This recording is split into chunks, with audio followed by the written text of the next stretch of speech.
வணக்கம் அன்புறவுகளை உங்கள் அனைவரையும் சிறப்பு நிகழ்ச்சியினூடாக சந்திக்கின்றேன். இன்றைய நிகழ்ச்சியிலே மிக முக்கியமாக ஸ்ரீலங்காவில் நடைபெறவிருக்கின்ற தேர்தல் என்பது எப்படியான முறைமைகளினூடாக நடைபெறுகிறது என்பதையும் அது நடைபெறுவதற்கு முன்பதாக நடைபெறுகின்ற பிரச்சாரங்கள் அல்லது செலவுகள், அது சம்பந்தப்பட்ட வாக்காளர்கள் மற்றும் தேர்தலில் நிற்கின்ற பிரதிநிதிகள் இவர்களை கண்காணிக்க வேண்டும் என்று சொல்லி சொன்னால் சுயாதீனமாக இயங்குகின்ற அமைப்புகள் தான் கண்காணிக்கப்பட வேண்டும். காரணம், யார் பலம் என்பதை அல்லது யார் அரசை அமைக்கப் போகிறார்கள் என்பதை அந்த தேர்தல் தான் முடிவெடுக்கிறது. குறிப்பாக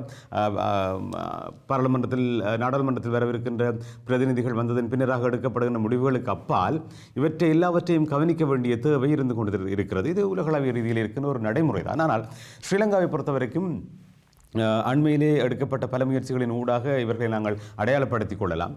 குறிப்பாக மூவின மக்கள் ஒன்றாக இணைந்திருக்கின்ற ஒரு கட்டமைப்பாக வெறுமனே ஸ்ரீலங்கா மாத்திரமல்ல, அதை தாண்டியும் அவர்களது பணி விரிந்திருக்கின்ற ஒரு செயற்பாட்டு தளத்திலே இயங்கிக் கொண்டிருக்கின்றவர்களின் ஊடாக நாங்கள் இன்று கலையகத்திற்கு ஒருவரை அழைத்திருக்கிறோம். தாயக கலையகத்திலிருந்து, யாழ்ப்பாண கலையகத்திலிருந்து கொண்டு நேரடியாக நாங்கள் அவரை தாய் கலையகத்திற்கு இணைத்திருக்கிறோம். அதுதான் இதன் ஊடாக உங்களிடம் சொல்ல வருகின்ற விடயம். எனவே அங்கிருந்தபடி அந்த மக்களினோடு தொடர்ச்சியாக பணியாற்றி கொண்டிருக்கின்ற இவர்களின் ஊடாக இந்த தேர்தல் சம்பந்தமான வன்முறைகள் சம்பந்தமான பிரச்சனைகள் எப்படி போகிறது, அதை எப்படி அவர்கள் தீர்க்கிறார்கள், எப்படி கண்காணிக்கிறார்கள் என்கின்ற விடயங்களை நாங்கள் பார்க்க போகிறோம். இதனை பார்ப்பதற்காக தாயக கலையகத்திலே வருகை தந்திருக்கின்ற தேர்தல் வன்முறைகளை கண்காணிக்கும் அமைப்பின் கள முகாமையாளர் திரு AMN விக்டர் அவர்கள் வருகை தந்திருக்கிறார். அவரை அன்போடு வரவேற்றுக் கொள்ளலாம். வணக்கம் விக்டர். வணக்கம்.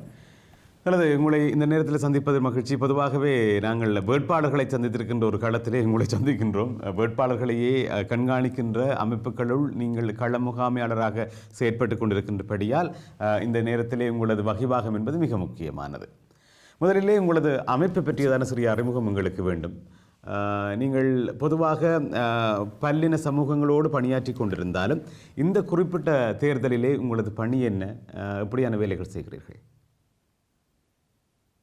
வழக்கமான நமது பணிகள் பாரம்பரிய கண்காணிப்பு முறைகளை தான் நாங்கள் ஆற்றிக்கொண்டிருக்கோம். இந்த தேர்தலில் முக்கியமாக நான் சில விடயங்களை குறிப்பிட வேண்டும். நமது நிறுவனத்தை பற்றிய ஒரு அறிமுகம் தேவை என்று நினைக்கிறேன். நமது நேயர்களுக்கு CMEV நிறுவனம், CMEV என்று தான் அறியப்படுகின்ற Centre for Monitoring Election Violence, தேர்தல் வன்முறைகளை கண்காணிப்பதற்கான நிலையம்.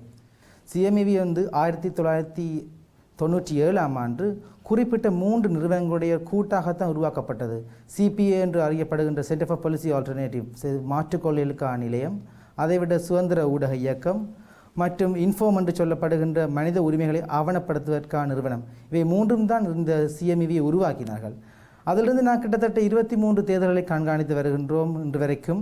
அது மட்டுமல்லாமல் தேர்தல் காலத்தில் மட்டும் பணியாற்றாமல் தேர்தல் அல்லாத காலத்திலும் நமது கடமையை நாங்கள் நிறைவேற்றி கொண்டிருக்கிறோம். அதாவது தேர்தல் வாக்களிப்பு தொடர்பான விழிப்புணர்வு செயற்பாடுகள், தங்களுடைய வாக்காளர் பட்டியலை தாங்கள் எப்பொழுதும் இணைத்துக்கொள்ள வேண்டும், புதுப்பித்துக் கொள்ள வேண்டும் என்ற விழிப்புணர்வு செயற்பாடுகள். அது மட்டுமல்லாமல் தேர்தல் சட்ட சீர்திருத்தங்களை சிவில் சமூக மத்தியில், மக்கள் மத்தியில் தூண்ட வேண்டும் என்ற செயற்பாடு, அவேர்னஸ் ப்ரோக்ராம், தெளிவூட்டல் நிகழ்வுகளை நடத்தி வருகின்றோம். அது மட்டுமல்லாமல் இன்னொன்று நான் குறிப்பிட வேண்டும். நாங்கள் வெறுமனே வன்முறைகளையோ வன்முறை சம்பவங்களையோ அல்லது தேர்தல் சட்ட விதிமுறைகளை அவதானித்து விட்டு வெறுமனை பதிந்து விட்டு செல்வது மட்டுமல்ல, ஒரு தகவல் திரட்டாக அது இறுதி அறிக்கை, ஃபைனல் ரிப்போர்ட் என்று சொல்ல இறுதி அறிக்கையை ஒவ்வொரு தேர்தலையும் நாங்கள் வெளியிட்டுக் கொண்டிருக்கின்றோம். சரி, வன்முறைகள் நடந்தது, இவ்வளவு செயற்பாடு, என்னென்ன வன்முறைகள் நடந்தது, எந்தெந்த கட்சிகள் அந்த வன்முறைகள் செய்தாலும் குறிப்பிட்டிருக்கிறோம் உங்களோட ரிப்போர்ட்டில். அது குறிப்பிட்டது மாத்திரம் நின்று விடுவீர்களா? அதற்கு பின்னரான ஆக்ஷன், அதுக்கு பின்னரான நடைமுறைகள் எப்படி இருக்கும் என்பதை. வன்முறைகள் பதியப்படுகின்ற காலத்திலே நாங்கள் தேர்தல் ஆணைக்குழுவோடு, ஒரு தேர்தல் ஆணையத்தோடு நீங்கள் மிகுந்த ஒரு தொடர்பை, நாங்கள் நெருக்கமான தொடர்பை பேணிக்கொண்டிருப்போம். சில சட்டமுறைகள் நடைபெறும் போது உடனடியாக நாங்கள் ஆணைக்குழுவுக்கும் அதை தெரியப்படுத்துவோம். அதாவது வன்முறை சம்பவங்கள் தொடர்பான நடவடிக்கைகளை எடுப்பதற்கான அதிகாரம் ஆணைக்குழுவிற்கு இருக்கிறது. தேர்தல் ஆணைக்குழு தான் அதி உச்ச அதிகாரம் இருக்கின்ற, அவர்களால் மட்டும்தான் தேர்தல் வன்முறை சம்பவங்களை கட்டுப்படுத்த முடியும். அது மட்டுமல்லாமல் அதை நடைமுறைப்படுத்த வேண்டிய பொறுப்பு ஸ்ரீலங்கன் போலீஸ், இலங்கை போலீசாருக்கு இருக்கின்றது. சரி, அப்போ உங்களது உச்சம் என்ன? உங்களது செயற்பாட்டின் உச்சம் என்ன? நாங்கள் அனைத்து விடயங்களையும் கண்காணிக்கின்றோம். உதாரணமாக சொல்ல போனால் தேர்தல் 1981ஆம் ஆண்டு தேர்தல் சட்டம், இலங்கை பாராளுமன்ற தேர்தல் சட்டம் இருக்கின்றது. அதைவிட பல சுற்று நிறுவனங்கள் தேர்தல் ஆணைக்குழுவினால் வெளிப்படுத்தப்படுகின்றது. அவற்றை நாங்கள் கண்காணித்து அதனுள்ளே குறிப்பிடப்பட்ட விடயங்களை வேட்பாளர்கள் மீறுகின்றார்களோ அல்லது அவருடைய ஆதரவாளர்கள் அல்லது கட்சி சார்ந்த நபர்கள் மீறும் பொழுது அதை நாங்கள் வன்முறையாகத்தான் கணக்கெடுக்கின்றோம். தேர்தல் சட்ட விதிமுறை மீறலாகும். அதாவது மீறல்னு சொல்லும்போது வயலேஷன்ஸ், வன்முறை வயலன்ஸ் வேறு, வயலேஷன்ஸ் வேறு, இரண்டையும் நாங்கள் வகைப்படுத்தி குறிப்பிட்ட உதாரணமாக சொல்ல போதுவென்றால் போஸ்டர் பதாகைகள் ஒட்டுவது தடை செய்யப்பட்ட ஒரு விடயம். அதேபோல் வாக்காளர்களுக்கு பொருட்களை வழங்குதல், அதுவும் ஒரு தடை செய்யப்பட்ட விடயம். அவ்வாறு குறிப்பிட்ட உதாரணங்கள், அவ்வாறான விடயங்கள் நடைபெறுவது தகுந்த ஆதாரத்துடன் அதை நாங்கள் பதிவு செய்து அதை ஒரு வன்முறை சம்பவமாக ஒரு சட்ட மீறலாக நாங்கள் தேர்தல் ஆணைக்குழுவுக்கு அறிவிப்போம். அது மட்டுமல்லாமல் இறுதியாக ஊடகங்களுக்கு நாங்கள் அறிவிப்போம். குறிப்பிட்ட காலப்பகுதியில் நாங்கள் குறிப்பிட்ட ஊடக மாநாடுகளை நடத்தி மக்களுக்கு தெளிவுபடுத்துவோம். இவ்வாறான வன்முறைகள் நடைபெற்று கொண்டு இவ்வாறான அரசியல் கலாச்சாரம் இங்கு இருக்கின்றது. நமது ஒரே நோக்கம் இவ்வாறான அரசியல் கலாச்சாரத்தை மாற்ற வேண்டும், ஒரு தூய ஒரு அரசியல் கலாச்சாரத்தை இலங்கையில் உருவாக்க வேண்டும். சரி, இப்பொழுது உங்களது இந்த கண்காணிப்புகள் என்ற அடிப்படையில் பார்க்க போனால் நீங்கள் அவதானித்திருக்கின்ற மிகவும் குறைந்தபட்சமான அல்லது ஒரு மிக சிறியதென்று கணக்கிடக்கூடிய ஒரு விடயத்தையும் மிக அதிகமான நிலை, ஒரு உச்ச நிலையில் இருக்கின்ற ஒரு மீறலையும் எங்களுக்கு அடையாளப்படுத்த முடியுமா? என்ன இதை நான் கடந்த காலத்துக்கு செல்வது மிக உசிதமான நினைக்கின்ற ஒரு கண்காணிப்பாளர் அடிப்படையில், அதாவது 1999 ஆண்டு கால பகுதியிலே இலங்கை நடைபெற்ற வடமேல் மாகாண சபை தேர்தலை நான் இங்கே குறிப்பிட வேண்டும். அந்த தேர்தலிலே ஒரு பெண் வேட்பாளர் ஆடைகள் களைந்து அடித்து விரட்டப்பட்ட சம்பவம் ஒன்று நடைபெற்றது. ஆனால் இன்று அவ்வாறான சம்பவங்கள் இல்லை, சற்று குறைவடைந்திருக்கின்றது. கொலை சம்பவங்களோடு நடைபெற்றிருக்கின்றன. ஆனால் இப்போது அவ்வாறான சட்டங்கள் இருக்கப்பட்டதனால், உதாரணத்துக்கு சொல்ல போனால் என்னுடைய வாக்கை இன்னொருவர் போடலாம், கள்ள வாக்கு என்று சொல்லப்படுகின்ற அண்மை காலமாக ஊடகங்கள் பிரபலமாக பேசப்பட்டு கொண்டிருக்க விடயம் கள்ள வாக்கு. அந்த கள்ள வாக்கு விடயத்தை நாங்கள் குறிப்பிட வேண்டும் என்று சொன்னால் அப்போது சட்டம் இறுக்கமாக இருக்கவில்லை. ஆனால் பிறகு தேசிய அடையாள அட்டை இல்லாமல் நாங்கள் வாக்கை செலுத்த முடியாது. நான் 100% சரியாக சொல்வேன். இப்போது இருக்கின்ற நடைமுறையில் தேர்தல் ஆணைக்குழு மிகவும் இறுக்கமான நடைமுறைகளின் ஊடாக எவருமே கள்ளவாக்கு செலுத்த முடியாது. வாக்களிப்பு செயல்முறை மிகவும் ஒரு பரிசுத்தமாக நடைபெறுகின்றது என்றே கூற வேண்டும்.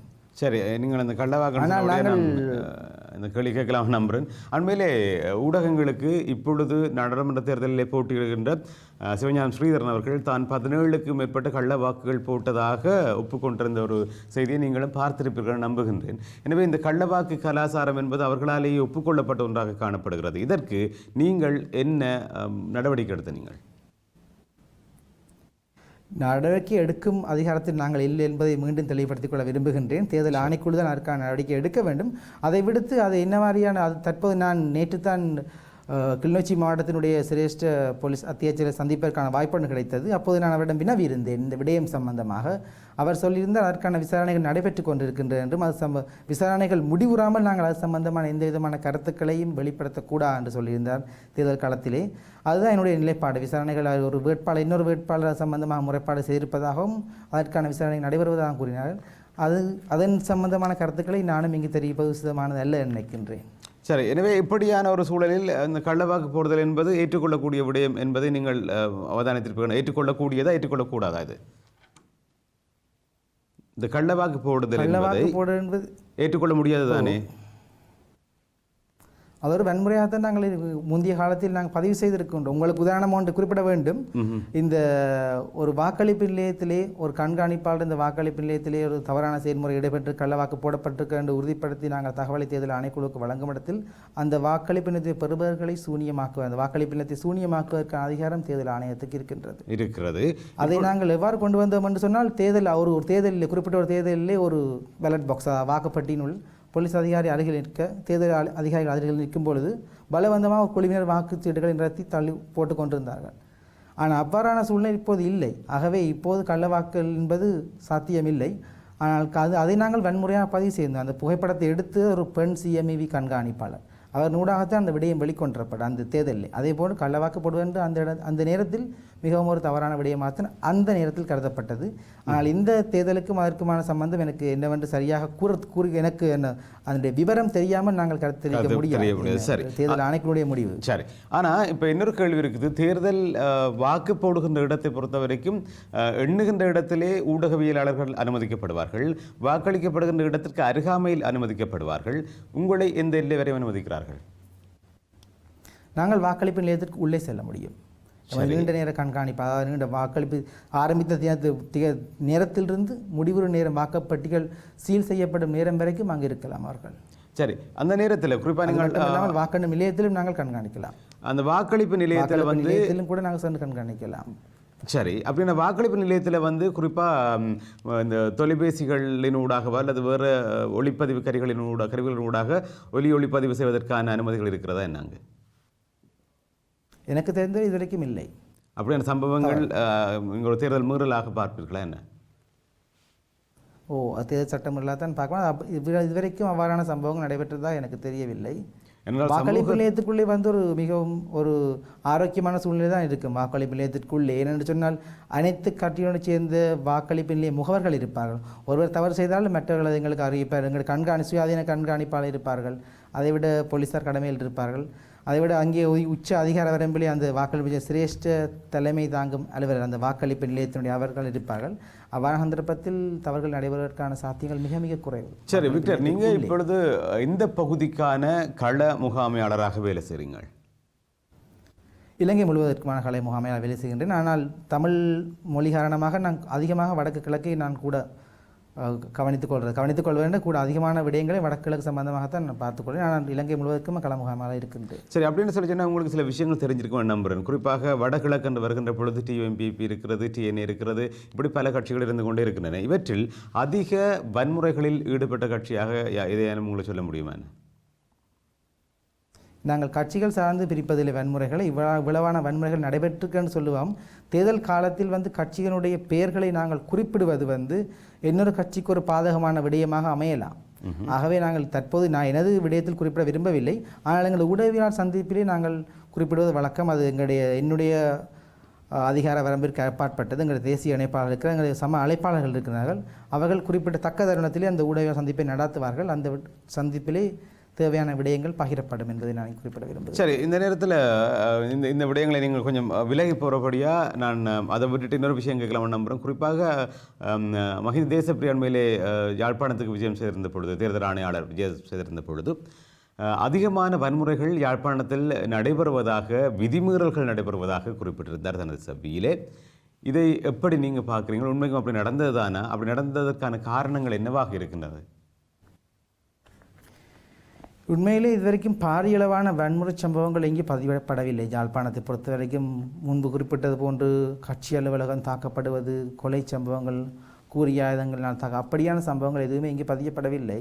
ஆனால் அவர் குறிப்பிட்டது போன்று யாழ்ப்பாணத்திலே ஒரு முறைமை ஒன்று இருக்கின்றது. வீதிகளிலே வேட்பாளருடைய சின்னங்கள் பெயிண்ட், அதாவது தீந்தை கொண்டு பூசப்படுவது யாழ்ப்பாணத்திலே மட்டும் காணக்கூடிய ஒரு ட்ரெண்ட், ஒரு முறையாக காணப்படுகின்றது, ஒரு ஸ்டைல். அதை சொல்வார்கள் யாழ்ப்பாணத்தில் ஏண்டா பெயிண்ட்லாம் எல்லா இதுவும் இருக்க வேண்டும். அதை குறிப்பிட்டிருக்கலாம் நினைக்கிறேன். ஆனால் மொத்தமாக என்னுடைய யாழ்ப்பாணத்துக்கு கிடைத்த இதுவரைக்கும் எங்களுக்கு பதியப்பட்ட உறுதிப்படுத்தப்பட்ட சம்பவங்கள் 28 சம்பவங்கள் நான் யாழ்ப்பாணத்துக்கு இருக்கிறேன். இலங்கையில் அதிகமாக குருநாகல் மாவட்டத்தில் 48 சம்பவங்கள் பதியப்பட்டிருக்கின்றன. நீங்கள் இதை ஒப்பீடு செய்யக்கூடியதாக இருக்கும் நம்புறேன் நான். ஏனைய தேர்தல்கள் ஒப்பிடுகையில் இந்த வன்முறைகள் குறைவாக இருக்கிறதா என்ன? மிகவும் குறைவடைந்திருக்கின்றது. கடந்த காலத்தில் உதாரணமாக 2013ஆம் ஆண்டு மாகாண சபை தேர்தல் ஒப்பிடும் பொழுது இப்பொழுது கோவிட்-19 தாக்கத்தின் காரணமாகவும் நினைக்கிறேன் மக்கள் தேர்தலில் அதிகளவு ஈடுபாடற்றவர்களாகவே இருக்கின்றார்கள். நான் கடந்த 3 நாட்களில் வடமாகாணத்தின் பல பகுதிகளுக்கு விஜயம் செய்திருந்தேன். அரசு அதிகாரிகளுடன் கலந்துரையாடினேன். அது மட்டுமில்லாமல் முதன்மை வேட்பாளர்கள், சாமானிய மக்களுடனும் கலந்துரையாடியிருந்தேன். அவர்களுடைய எண்ணங்களை பார்க்கின்ற பொழுது மக்கள் தேர்தலில் பெருசாக ஆர்வம் இல்லாமல் இருப்பார்கள் என்று இருக்கின்றார்கள். ஆனால் குறிப்பிட்ட நேரத்தில் அவருடைய ஜனநாயக கடமையை ஆற்றுவார்கள் என்று நம்புகின்றேன். இல்லை, இதற்கான பரப்புரைகளை உங்கள் அமைப்பு முன்னின்று செய்கிறதா? அல்லது இது வாக்காளர்கள் முன்வர வேண்டும், அல்லது தேர்தல் நிற்பவர்கள் இதற்கான ஒரு பரப்புரை செய்ய வேண்டும் என்பதோடு மாத்திரம் நின்று விடுகிறீர்களா என்ன? வாக்காளருக்கான விழிப்புணர்வூட்டல் செயலமர்வுகளை நடாத்துகின்றது தேர்தல் ஆணைக்குழு நடத்தி கொண்டிருக்கின்றது. நாங்களும் தேர்தல் அல்லாத காலப்பகுதியிலும் தேர்தல் காலப்பகுதியிலும் விழிப்புணர்வு செயலமர்வுகளை நடாத்துகின்றோம். மக்களுக்கு ஜனநாயக கடமை ஆற்ற வேண்டும். அவருடைய அதாவது ஜனநாயகத்தின் முதுகெலும் என்று நான் வாக்கைத்தான் சொல்லுவேன். அந்த வாக்கை அவர்கள் இட வேண்டும் என்பது தான் எங்களுடைய பிரதானமான நோக்கமாக இருக்கின்றது. இப்போது நாங்கள் ஒருவருக்கு எங்கள் போடாமல் விடுகின்ற வாக்கு ஒரு தவறான ஒருவர் அங்கே தெரிவு செய்யப்படுவதற்கான சாத்தியத்தை அதிகரித்து கொண்டிருக்கும். ஆகவே அனைவரும் வாக்கு செலுத்த வேண்டும் என்பது எனது குறிக்கோள். ஸ்ரீலங்காவின் கணக்கீட்டுத் தொகை மக்கள் கணக்கீட்டுத் தொகை எடுக்கப்பட்டதன் பின்னராக நான் நினைக்கிறேன் இந்த தேர்தலில் அதிகளவானவர்கள் வாக்களிக்கக்கூடிய சந்தர்ப்பம் இருக்கும் என்று நம்புகின்றேன். காணாமலாகப்பட்டவர்கள் என்று சொல்லி ஒரு பகுதி இருந்து கொண்டே இருக்கிறது. இங்கே தவறுகள் நிகழ சந்தர்ப்பம் இருக்கிறதா என்ன? நீ குறிப்பிட்ட விடயம் சரியா எனக்கு சற்று விளங்கவில்லை. உதாரணமாக பார்க்க போனீங்கன்னு சொன்னால் காணாமலாக்கப்பட்டவர்கள் என்று சொல்லி பல நூற்றுக்கணக்கான கம்ப்ளைண்ட்ஸ் இருந்து கொண்டே இருக்கிறது. அவர்கள் எங்கே இருக்கிறார்கள் இல்லையா என்று சொல்லி தமிழ் சமூகம் இன்று வரையும் போராடி கொண்டே இருக்கிறது. இந்த இந்த இந்த அடிப்படையில் அவர்கள் இல்லையா இருக்கிறார்களா என்ற சர்டிஃபிகேட் கூட இதுவரையும் கொடுக்கப்படவில்லை. ஆனால் இப்படியானவர்களின் வாக்குகள் என்பதோ அல்லது அவர்களின் அடையாளங்கள் என்பதோ ஏதோ வகையிலே எங்கே சுற்றி கொண்டு தான் இருக்க போகுது. எனக்கு கடந்த காலத்தில் நாங்கள் பார்த்துருக்கிறோம். அது ஏதோ ஒரு வகையில் இங்கே வாக்குகளாக இடப்படுமா என்ன? அப்பான சாத்தியங்கள் எதுவுமே இல்லை. அதாவது 2019ஆம் ஆண்டு வாக்காளர் டாப் என்று ஒரு வருடம் வாக்காளர் டாப் புதுப்பிக்கப்படுகின்றது. அந்தந்த பகுதி கிராம சேவையாளர் அந்த குடும்பங்களுக்கு நேரடியாக வழங்கப்பட்டு அந்த படிவை நிரப்பி கொடுக்கப்பட்ட பின்பு தான் அது வாக்காளர் டாப்பிலே சேர்க்கப்படுகின்றது. அதில் எதுவும் அதாவது ஒப்ஜெக்ஷன் இருக்கு மாற்றுக்கருத்துக்கள் இருக்கும் என்று சொன்னால் நாங்கள் நேரடியாக சென்று தெரிவிக்கலாம். அந்த வாக்காளர் டாப்பு மீள் பரிசீலனை செய்யப்பட்ட பின்பு தேர்தல் அலுவலகத்தில் காண்பிக்கப்படும், பார்வைக்காக ஓட்டப்பட்டிருக்கும். ஆகவே நாங்கள் சொல்ல முடிய அவ்வாறான வாக்கள் இங்கு உலாவிக் கொண்டிருக்கும் என்பது ஒரு யதார்த்தமற்ற கருத்தாகத்தான் நான் எதிர்பார்க்கின்றேன். சரி, குறிப்பாக இலங்கையை பொறுத்த வரைக்கும் ஸ்ரீலங்காவை பொறுத்த வரைக்கும் அவ்வளவு தூரம் வன்முறைகளற்ற ஒரு தேசமாக பார்க்க முடியாது. நீங்கள் சுயாதீனமாக செயற்படுகிறீர்கள் என்று சொல்லுகிறீர்கள். உங்களுக்கு அழுத்தங்கள் எதுவும் வந்திருக்கிறதா அல்லது ஒவ்வொரு விதமான மிரட்டல்கள் எதுவும் வந்திருக்கிறதா என்ன உங்களோட செயற்பாடுகளில்? ஆரம்ப காலத்தில் உதாரணத்துக்கு குறிப்பிட்டு சொல்ல வேண்டிய சம்பவம் ஒன்று 2008ஆம் ஆண்டு கிழக்கு மாகாணத்திலே எமது வாகனம் கூட தாக்கப்பட்ட சம்பவம் உண்டு. உதாரணத்துக்கு சிறிய உதாரணம் சொல்லுகின்றேன் என்று சொன்னால், ஒரு கண்காணிப்பாளர் இருக்கின்றார் என்பவர் கண்காணிப்பாளர் வெறும் கேமரா தானே, சிசிடிவி கேமரா கொப்பானவர் தானே, ஒரு கண்காணிப்பு கேமரா தானே, அவரால் என்ன செய்ய முடியும் என்று நினைப்பார்கள். அதாவது ஒருவன் திருடச் செல்கின்றான் என்று முதலில் பார்ப்பது கேமராவைத்தான். கேமரா இருக்கின்றது என்று சொன்னால் ஒரு பயப்பாடு ஒன்று இருக்கின்றது. ஸோ தவறு செய்வதற்கு பின் நிற்கின்றால் அதிக கவனம் செலுத்துகின்றார். ஆகவே கண்காணிப்பாளர் என்றதில் எங்களுக்கு அந்த ஆபத்தும் இருக்கலாம். ஆனால் அதை நாங்கள் பார்க்கவில்லை. ஆனால் தற்போது இந்த நிலைமை இலங்கையுடைய கலாச்சாரம் மாறிவிட்டது. கண்காணிப்பாளர்கள் பூரண ஒத்துழைப்பு அரசு அதிகாரிகளால் வழங்கப்படுகின்றன, அபேட்சகர்களால் வழங்கப்படுகின்றது. அதுமிடுத்து மக்களும் தங்களுடைய பூரண ஒத்துழைப்பையும் ஆதரவையும் எங்களுக்கு வழங்குகின்றார்கள். நியாயமான தேர்தலை நாங்கள் உறுதிப்படுத்துவதற்கு எங்களுக்குரிய அனைத்து வசதிகளும் தற்போது இருக்கின்றது தான் என் நம்பிக்கை. இல்லை, உங்களை அமைப்பை பொறுத்தவரைக்கும் சுயாதீனமாக பொதுப்படையாக இயங்குகிறீர்கள் என்று சொல்லுகிறீர்கள். ஏதோ ஒரு வகையில் நீங்கள் ஏதோ ஒரு கட்சிக்கான ஒரு வாக்கு அளிப்பவராகத்தான் இருப்பீர்கள். ஆக ஒரு மிகவும் நேர்த்தியான நடுநிலையை கொண்டவர்கள் எல்லோருமாக அதுக்குள் இருப்பீர்கள் என்று எவ்வளவு தூரம் நம்பிக்கொள்வது மக்கள்? நிச்சயமாக நாங்கள் நடுநிலையானவர்கள் தான். அந்த வாக்கு புல்லடி இடுகின்ற சமயத்தில் தான் அவர்கள் தங்களுடைய வாக்கு ஜனநாயக உரிமையை வழங்கலாமே தவிர, அதாவது ஒரு வேட்பாளருக்கு சார்பாக அவர் சார்ந்த செயற்பாடுகள் எமது சுயாதீன செயற்பாடுகள் சிவில் அநேகமாக நாம் எமது கண்காணிப்பாளராக உள்ளிர்த்து கொள்வது சிவில் சமூக செயற்பாட்டாளர்கள் மற்றும் சுயாதீனமாக சிந்திக்கும் திறன் கொண்ட இளைஞர்கள் நாங்கள் இருக்கின்ற நீண்டகால கண்காணிப்பாளராக. ஆகவே நான் அது உறுதியாக சொல்லுவேன், அவர்கள் எந்த விதமான அரசியல் செயற்பாடுகளோ அல்லது அது சார்ந்த செயற்பாடுகளில் ஈடுபடாதவர்களாகத்தான், அதாவது மக்கள் நல்லெண்ணம் கொண்டவர்களாகத்தான் இருக்கின்றார்கள். சிவில் சமூக செயற்பாட்டாளர்களைத்தான் நாங்கள் உள்ளிர்த்து கொண்டிருக்கின்றோம்.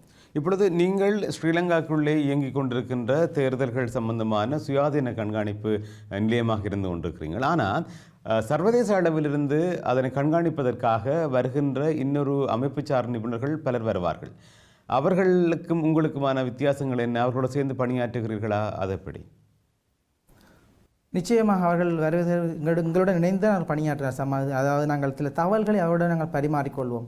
சில வேளைகளில் அவர்கள் தேர்தல் நடப்பதற்கு 2 கிழமைகளுக்கு முதல் வருகை தருவார்கள் சில உறுப்பினர்கள்.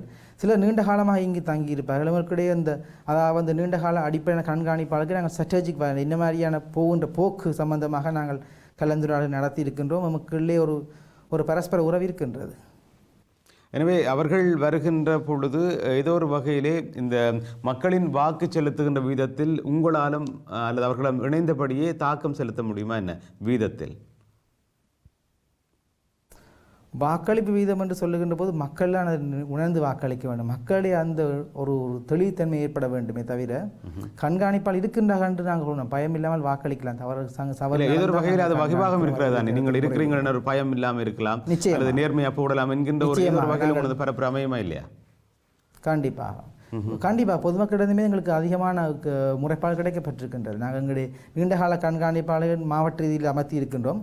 அவர்கள் சென்று கலந்துரையாடி மக்களிடம் சொல்லும்போது உங்களுடைய தொலைபேசி இலக்கத்தை கொடுங்கள், ஏதாவது சம்பவம் நடந்தால் நாங்கள் உங்களுக்கு தெரிவிக்கின்றோம், தவறான விடயங்கள் நடந்தால் உங்களுக்கு அறிவிக்கின்றோம் என்று மக்கள் ஆர்வமாக இருக்கின்றார்கள். ஆகவே கண்காணிப்பாளருடைய அவசியம் அவர் இருக்க வேண்டியதற்கான அவசியம் உண்டு என்றுதான் சமூகத்தில் இருக்கின்றது. சமூகத்தில் அவசியம் ஒன்று இருக்கின்றது. மக்கள் நினைக்கின்றார்கள் கண்காணிப்பாளர் இருந்தால் அதாவது வெளிநாட்டு கண்காணிப்பாளர் இருந்தால் எதுவும் நடக்கா என்ற மனநிலை தமிழ் குறிப்பாக வடக்கு கிழக்கு மக்கள் மத்தியில் இருக்கின்றது.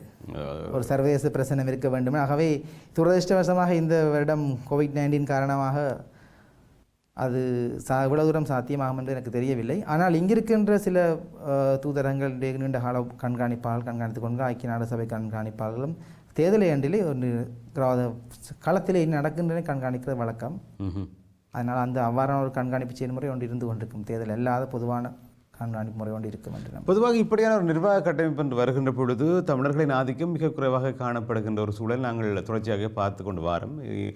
குறிப்பாக சொல்ல போனால் தேர்தல் கமிஷன் என்று பார்க்கலாம். இப்படி இருக்கின்ற ஒரு சூழலில் விக்டர் என்கின்ற இந்த இளைஞன் இவ்வளவு தூரம் பேசுவதற்கான அடிப்படை காரணம் எங்கள் ஒரு இடத்துல இருக்கத்தான் வேணும். எப்படி இது நீங்கள் உள்வாங்கப்படுறீங்க? எப்படி இந்த செயற்பாடுத்தளத்துக்கு நீங்கள் வாரீங்க? இல்லை, நான் என்னோட குறிப்பிட வேண்டும், தேர்தல் ஆணைக்குழுவிலேயும் ஒரு தமிழ் உறுப்பினர் இருக்கிறார். பேராசிரியர் ஹூல் அவர்கள் ஒரு தமிழர் தான். அது மட்டுமில்லாமல் பிரதி தேர்தல் ஆணையாளர் திரு அச்சுதன் அவர்களும் ஒரு தமிழர் தான். ஆகவே தமிழர் என்ற அடிப்படையில் பிரச்சனை. நானும் ஒரு தேசிய மட்டத்திலான பதவியில் இருக்கிறேன், ஒரு தமிழனாகத்தான் இருக்கின்றேன். எமது சம அழைப்பாளர் CMEVயை உருவாக்கிய மாற்றுக்கொள்ளைக்கான நிலையத்தினுடைய நிறைவேற்று பணிப்பாளர் ஒரு தமிழர் கலாநிதி பாக்கியசோதி சரணமுது. நீங்கள் கேள்விப்பட்டிருப்பீங்க, உலக அறிந்த ஒரு சிவில் சமூக செயற்பாட்டாளர். ஆகவே இன ரீதியான பிரச்சனைகளோ உங்களுக்கு அந்த சவால்கள் எதுவும் இல்லை. நாங்கள் இந்த நிலைக்கு வருவதற்கு சவால் ஒன்றும் இல்லை. இலங்கை மக்களும் வாழ்கின்ற நாடு. ஆகவே ஒன்றாக சேர்ந்து பயணிக்க வேண்டிய தேவை ஒன்று இருக்கின்றது. அடுத்த கேள்வி கேட்டுவிட்டு நான் இடைவெளிக்கு செல்ல போகிறேன். இப்பொழுது இராணுவ வீரர்களை நிர்வாக சேவைகளின் பக்கம் திருப்பி இருக்கின்ற கோத்தபாய ராஜபக்ச உங்களையும் அந்த கண்ட்ரோலுக்குள் தான் வைத்திருக்கிறாரா என்ன? மிகவும் கடினமான கேள்வி அல்ல என்று நினைக்கின்றேன். ஏனென்று சொன்னால் தேர்தல் ஆணைக்குழு இன்று வரைக்கும் சுயாதீனமாகத்தான் இயங்கிக் கொண்டிருக்கின்ற 19 அடிப்படையிலே இது ஒரு சுயாதீன ஆணைக்குழு. சுயாதீன ஆணைக்குழு இணைந்து பயணிக்கிற நாங்களும் ஒரு சுயாதீன கண்காணிப்பால் இதுவரைக்கும் எங்களுக்கு எவ்விதமான அச்சுறுத்தல்களோ அழுத்தங்களோ பிரயோகிக்கப்படவில்லை. இதுவரைக்கும் எங்களுக்கு அவ்வாறான நீங்கள் பொதுவான அறிந்த ஒரு விடயம் தானே. பொதுவாக இராணுவத்தில் பணியாற்றிய உயர் பதவிகளில் நீண்ட காலமாக பணியாற்றியவர்கள் தான் இப்பொழுது துறைசார் பணிகளுக்காக நியமிக்கப்பட்டிருக்கின்ற பொறுப்பாளர்களாக இருந்து கொண்டிருக்கிறார்கள் இல்லையா அங்கு ஸ்ரீலங்காவில்? ஆமாம், நாங்கள் கேள்வி ஊடகங்களூடாக பார்த்திருக்கின்றோம், அது வெளிப்படை உண்மை. சரி, அப்படியான ஒரு சூழலில் தான் இதை கேட்கிறேன். எவ்வளவு தூரம் உங்களை சுயாதீனமாக இயங்க விடுவார்கள்? தேர்தல் சம்பந்தப்பட்ட விடயங்கள் எந்த விதமான தலையீடுகளும் இல்லை என்பதை நிச்சயமாக சொல்லிக் கொள்கின்றேன். சரி, இன்று கூட சில ஆரோ ஒன்று சொல்லப்பட்ட திருமத்தி ஆட்சியாளர்கள் மாவட்ட அரசாங்க அதிகாரிகளை சந்தித்திருந்தேன். அப்பொழுது சில இடங்களில் சில வேட்பாளர்கள் எனக்கு தனிப்பட்ட ரீதியிலே முறைப்பாடு சொல்லியிருந்தார்கள். அதாவது அரசியல் கட்சி அதாவது அரசோடு சேர்ந்து இயங்காத வேட்பாளர் எதிர்கட்சி வேட்பாளர் சில குறிப்பிட்டிருந்தார்கள். இங்கு இராணுவ பிரச்சனை அதிகமாக இருப்பதாக குறிப்பிட்ட சில மாவட்டங்களில்.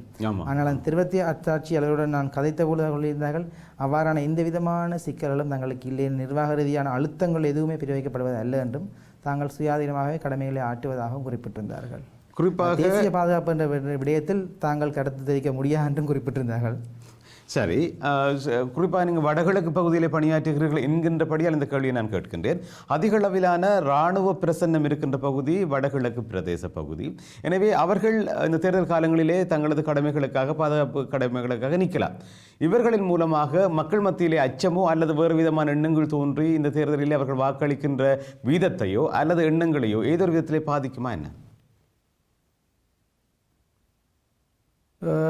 எனக்கென்றால் இது ஒரு ஆழமான கேள்விதான்.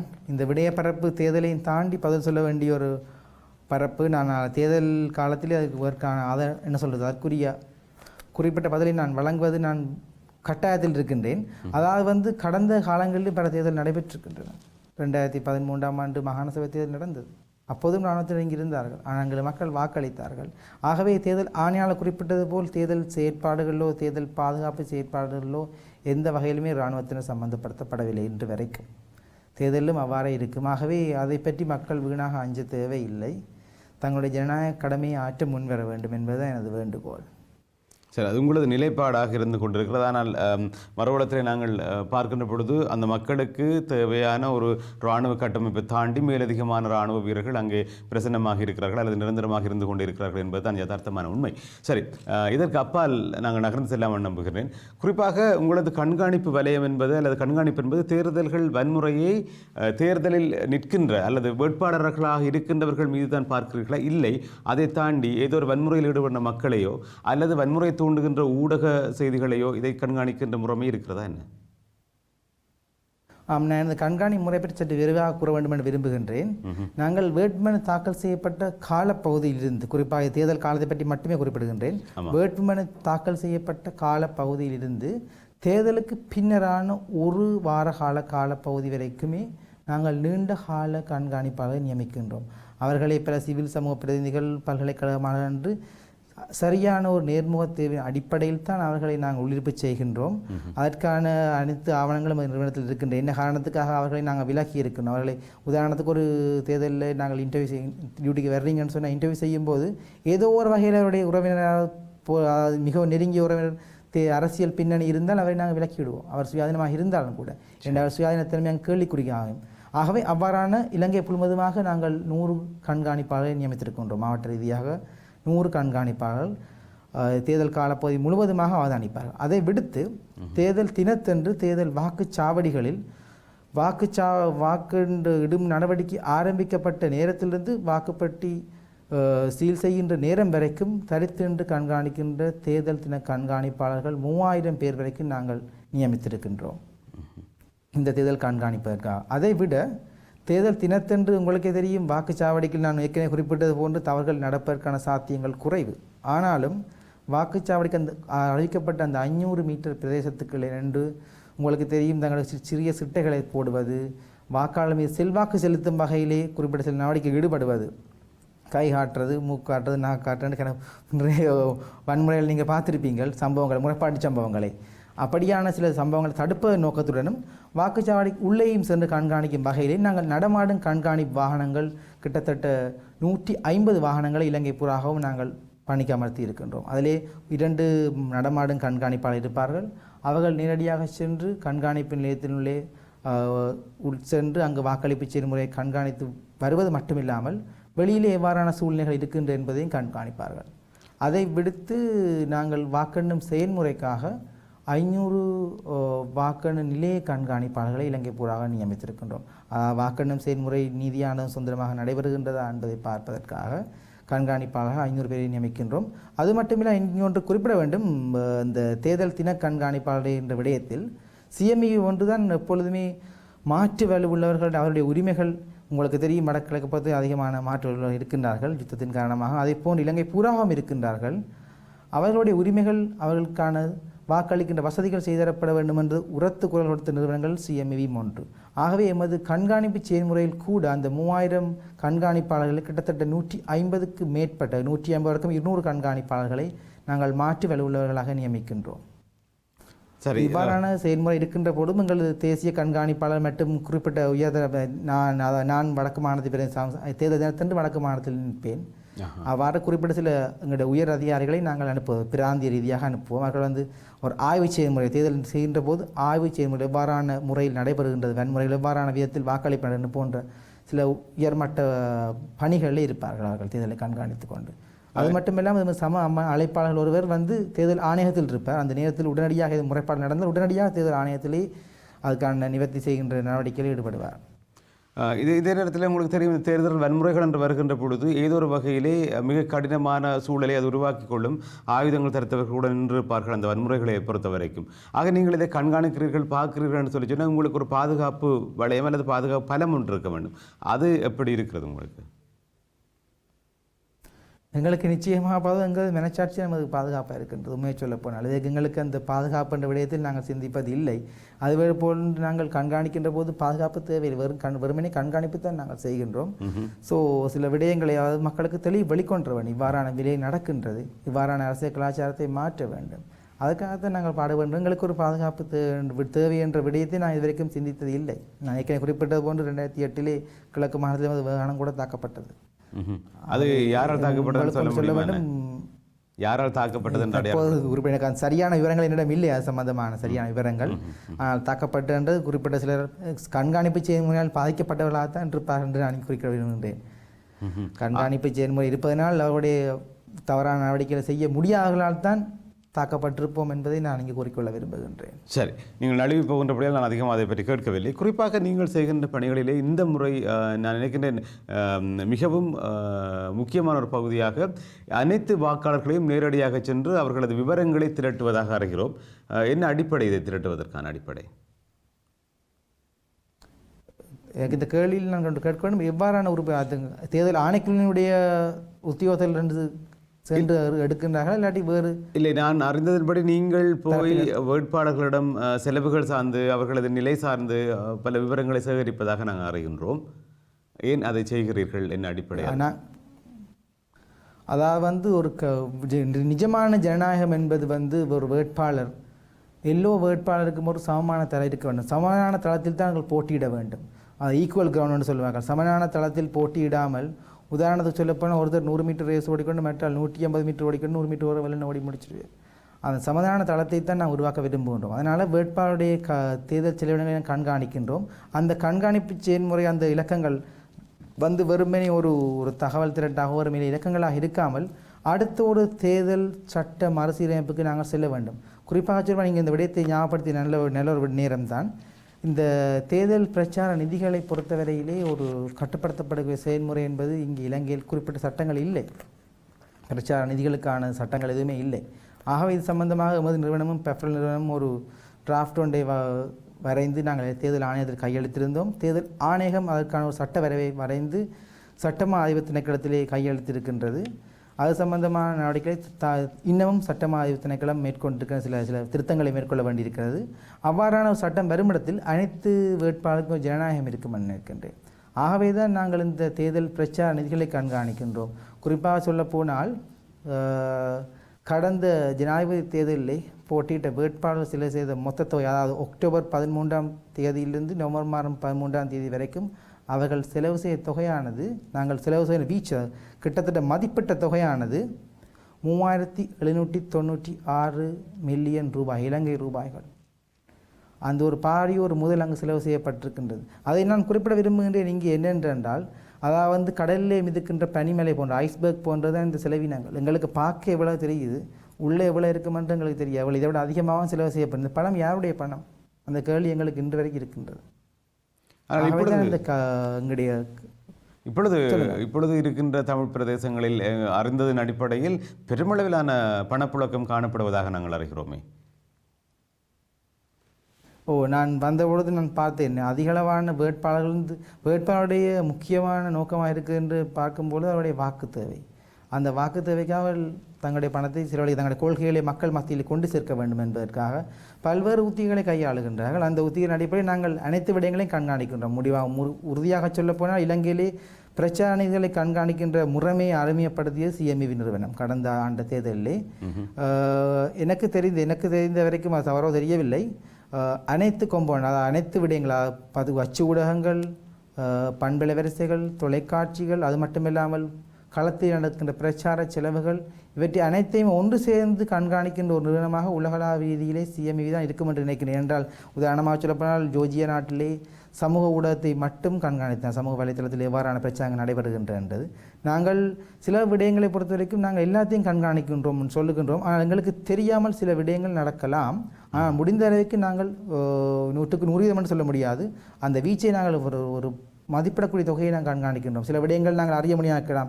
இந்த பஸ்ஸுக்கு எவ்வளோ கொடுத்தார்கள் என்று சொன்னால், நாங்கள் இலங்கையில் இருக்கின்ற ஒரு வசதி RTA சொல்லப்பட்ட தகவல் அறியும் உரிமை சட்டம், அதன் ஊடாக நாங்கள் அதை விண்ணப்பித்து அந்த செலவை நாங்கள் பெற்றுக்கொள்வோம், எவ்வளோ செலவழிக்கின்றார்கள் என்று. ஃபேஸ்புக்கை பொறுத்த வரைக்கும் லைப்ரரி ஊடாக எவ்வளவு முகப்புத்தத்தில் எவ்வளோ செலவழி, அட்வர்டைஸ்மெண்ட்டுக்கு எவ்வளோ போகுது என்று பார்க்கலாம். டிவி ரேட் கார்டு, கேப்ஷா கார்டுன்னு சொல்கிற ரேட் கார்டின் ஊடாக நாங்கள் பார்க்கணும் எவ்வளோ முடியுது என்று பத்திரிகைகளில்.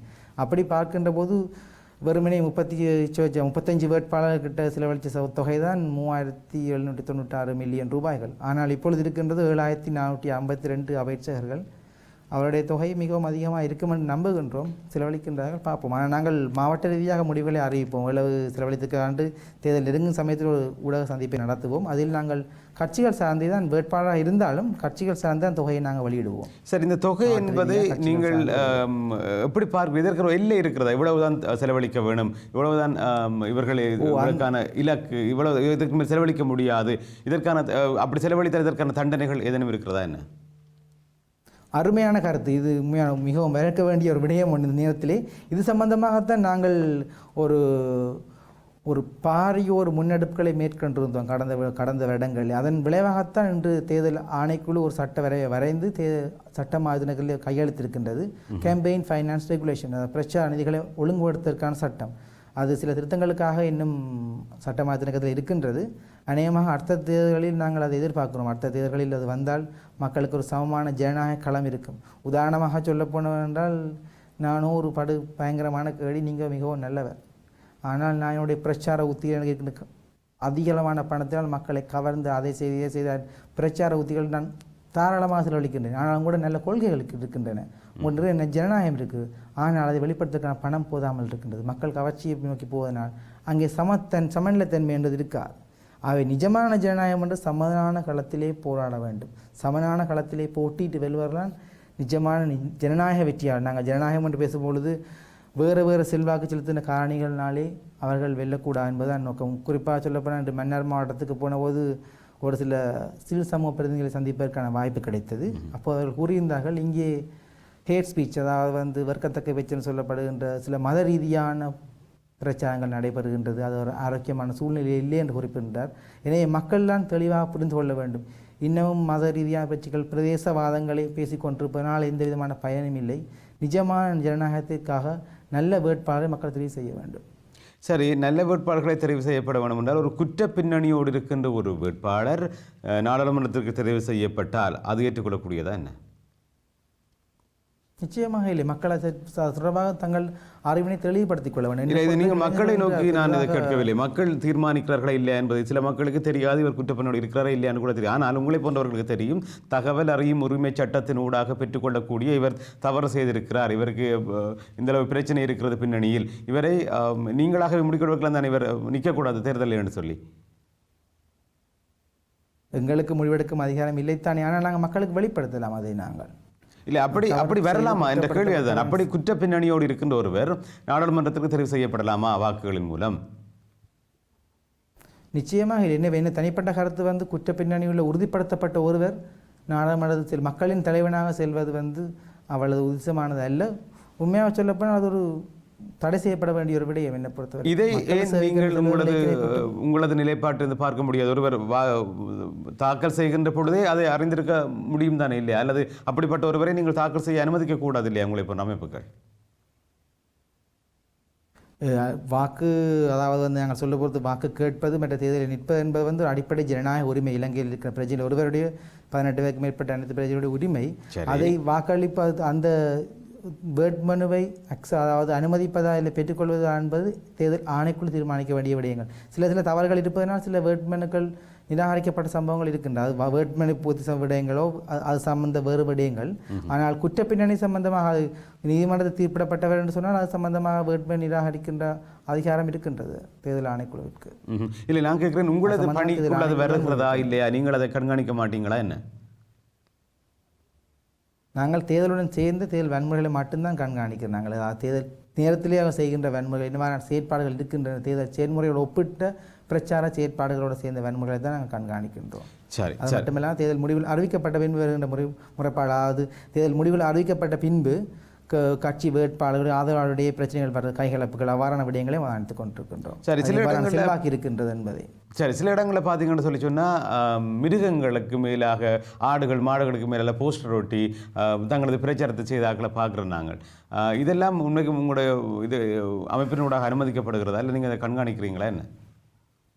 கண்காணிக்கின்றோம். நிச்சயமாக வெட்கப்பட வேண்டிய ஒரு விடயம். வேட்பாளர் என்ன சொல்கிறது, மிருகங்களுக்கு மேல் ஒட்டுவது நிச்சயமாக வெட்கப்பட வேண்டிய ஒரு விடயம்.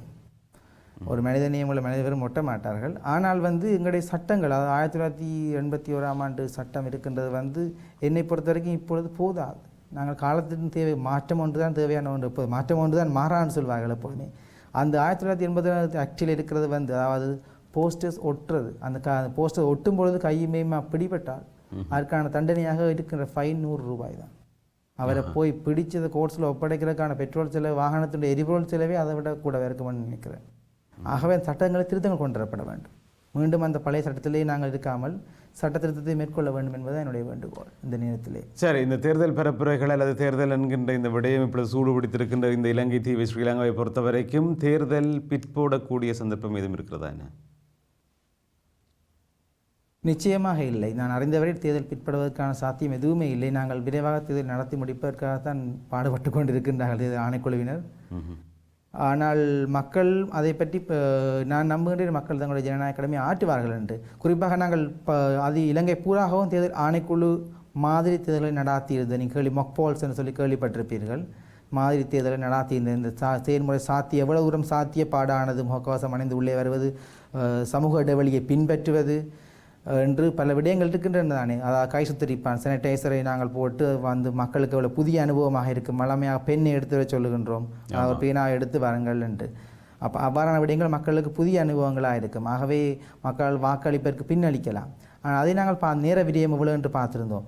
என்னை பொறுத்த வரைக்கும் பெரிதாக நானும் தேர்தலை நாங்கள் எமது நிறுவனம் சார்பாகவும் கிட்டத்தட்ட 15 தேர்தலை கண்காணித்துக்கோம், மாதிரி தேர்தல்களை. அதிலே நாங்கள் குறிப்பிடத்தக்க மாற்றம் பெருசாக இல்லை. மக்கள் வாக்களிக்கலாம், செயல்முறை நடத்தி முடிச்சு. அதாவது நான் இந்த இடத்துல குறிப்பிட வேண்டும் ஒரு விடயத்தை. உலக சுகாதார ஸ்தாபனம் கூட சொல்லிக் கொண்டிருக்கிற இந்த கொரோனாவுடன் ஆள பழகிக்கொள்ள வேண்டும். கிட்டத்தட்ட 2 வருடங்களுக்கு மேல் கொரோனாவினுடைய தாக்கம் இருக்கும் என்று. அப்படி பார்த்தோமானால் நாங்கள் 2022ஆம் ஆண்டுக்கு தான் தேர்தலுக்கு செல்ல வேண்டும். எல்லாவற்றால் குறிப்பிட்ட COVID-19 கொரோனா வைரஸினுடைய சுகாதார நெறிமுறைகளை பின்பற்றி இந்த தேர்தலை நாங்கள் எதிர்கொள்ள வேண்டும். ஒரு ஜனநாயக சுயாதீன கண்காணிப்பாளராக நான் 2வது முடிவைத்தான் நான் தெரிவு செய்வேன். அதைத்தான் நான் மக்களுக்கும் கூறுகின்றேன். உரிய சுகாதார நெறிமுறைகளை பின்பற்றி நாங்கள் தேர்தலை எதிர்கொள்ள வேண்டும். இறுதியாக ஒரு கேள்வி. குறிப்பாக நீங்கள் வாக்காளர்களோடு மாத்திரம் பயணப்படவில்லை, ஒட்டுமொத்தமாக வாக்கு சேகரிப்பவர்களிடம் சேர்ந்தே பயணித்துக் கொண்டிருக்கிறீர்கள். வாக்காளர்களுக்கு என்ன சொல்ல போகிறீர்கள்? வாக்காளருக்கு நான் சொல்லுகின்ற விடயம் ஒன்று, இந்த COVID-19 சம்பந்தமாக இருக்கின்ற அச்சம், பய உணர்வு. COVID-19 அதாவது யுத்த காலத்தில் கூட நாங்கள் வடகிழக்கு மக்களை பொறுத்த குறிப்பிட வேண்டும். யுத்த காலத்தில் கூட வாக்களித்திருக்கின்றார்கள். இப்போ பாரிய ஒரு யுத்தம் இடம்பெற்ற ஒரு பிரதேசம், அப்படியான இடத்தில் கூட நாங்கள் ஜனநாயக கடமையை ஆற்றி இருக்கின்றோம். ஆனால் இந்த கொரோனா வைரஸ் என்பது எங்கு இருக்கின்றது, எங்கு தொற்றும், எங்கு எப்படி வரும், ஒரு ஆள் தும்மினாலே அவர் சந்தேகமாக பார்க்க நிலைமை இருக்கின்றது. ஆகவே தான் நான் சொல்லிக்கொள்ள விரும்புகின்றேன், நாங்கள் வசிக்கின்ற வீடு, நாங்கள் செல்லுகின்ற கடைகள் மற்றும் நாங்கள் செல்கின்ற வேறு இடங்கள் எல்லாத்தையும் விட, ஏன் குறிப்பாக சொல்லப்போனால் இருக்கின்ற வீட்டை விடவே வாக்களிப்பு நிலையம் என்று மிகவும் சுகாதாரமான பகுதி என்பதை நான் உறுதிப்படுத்திக் கொள்ள விரும்புகிறேன். அங்கே நீங்கள் சென்று வாக்களிப்பதனால் உங்களுக்கு கொரோனா வைரஸ் தொற்று விடுமோ, COVID-19 பரவிடுமோ என்ற வதந்திகள் தேவையில்லை. மக்கள் சென்று உங்கள் ஜனநாயக கடமையை ஆற்றுங்கள். ஆகவே இங்கே நான் குறிப்பிட்டது போன்று காலையிலே சென்று உங்கள் வாக்களிப்பை நீங்கள் நிறைவேற்றிக் கொள்ள வேண்டும். என்னென்னு சொன்னால் ஒரு சஜஷன், ஒரு ஆலோசனை வழங்கப்பட்டது. உங்களுக்கு இருமல், தும்மல் மாதிரியான குணம்-குறிகள், அதாவது நோய் குணங்குறிகள் இருந்தால் நீங்கள் மாலை 4 தொடக்கம் 5 மணி வரையும் வாக்களிக்க வரலாம் என்று. ஆனால் முன்னர் போனால் நாங்கள் தடுக்கப்பட போவது இல்லை. ஆனால் நீங்கள் வெள்ளனவே சென்று வாக்களித்திட்டால் நீங்கள் உங்களுக்கு அந்த ரஷ், அதாவது நெரிசலை நாங்கள் குறைத்துக் கொள்ளக்கூடியதாக இருக்கும். என தனிப்பட்ட கருத்தும் நிறுவனத்தின் கருத்தும் ஒன்று தான். நாங்கள் ஒரு ஆடையை தெரிவு செய்வதென்று சொன்னாலே 5 கடைகள் 6 கடைகளுக்கு ஏறி இறங்குகின்றோம். ஆனால் எம்மை ஆளுகின்ற அரசியல்வாதிகள் 5 இடங்களுக்கு இங்கே ஆளுகின்ற அரசியல்வாதிகள் தெரிவு செய்யப்படுவது மிக மிக கவனம் தேவை. நீதியான நல்ல உங்களுக்கு சேவை ஆற்றக்கூடிய ஒரு நிஜமான ஜனநாயகத்தை பேணக்கூடிய உங்களுக்கு சேவை செய்யக்கூடிய ஒரு வேட்பாளரை நீங்கள் பாராளுமன்றத்துக்கு உங்களுக்காக அனுப்புங்கள். அதைத்தான் உங்களுக்கு குறிக்கணும். தேர்தல் என்றால் உதாரணத்துக்கு இளைஞர்களை பார்த்தால், ஃபேஸ்புக் புத்தகத்தை பார்த்தால், no political view, hate politics, I hate politics, அது அரசியல் குப்பை, அப்படியான ஒரு எண்ணம் இருக்கின்றது. ஆனால் அதை நாங்கள் எவ்வாறு மாற்றலாம்? உங்களுடைய வாக்குரிமை, இந்த 5 இடங்களுக்கு வர்ற ஒரு வாக்குரிமை தான் எல்லாத்தையும் மாற்றும். ஆகவே சரியான நபர்களை தேர்ந்தெடுக்க வேண்டும் என்று என்னுடைய பணிவான வேண்டுகோள். நல்லது, நன்றி. விக்டர் நிகழ்ச்சியில் இணைந்து கொண்டு இவ்வளவு நேரமும் மிக முக்கியமான தகவல்களை எங்களோடு பகிர்ந்து கொண்டீர்கள். உங்களது சேவை சிறக்க வாழ்த்துக்கள். நன்றி. அதேபோல் உங்களுக்கு மிகவும் நன்றி. இந்த சந்தர்ப்பத்தை வழங்கி வாக்காளர்களை தெளிவூட்டுவதற்காக சந்தர்ப்பத்தை வழங்கிய IBC குடும்பத்துக்கு நன்றி தெரிவித்துக் கொள்ளும். இன்று சர்வ நன்றிகள். நல்லது. அன்பர்களே, விக்டர் தாயக கலையகத்திலிருந்து நேரடியாக இணைந்திருந்தார். மற்றொரு நிகழ்ச்சியில் உங்கள் அனைவரையும் சந்திக்கும் வரை சக தொழில்நுட்ப கலைஞர்களுக்கு நன்றி பாராட்டி விடைபெற்றுக் கொள்கிறோம். நன்றி, வணக்கம்.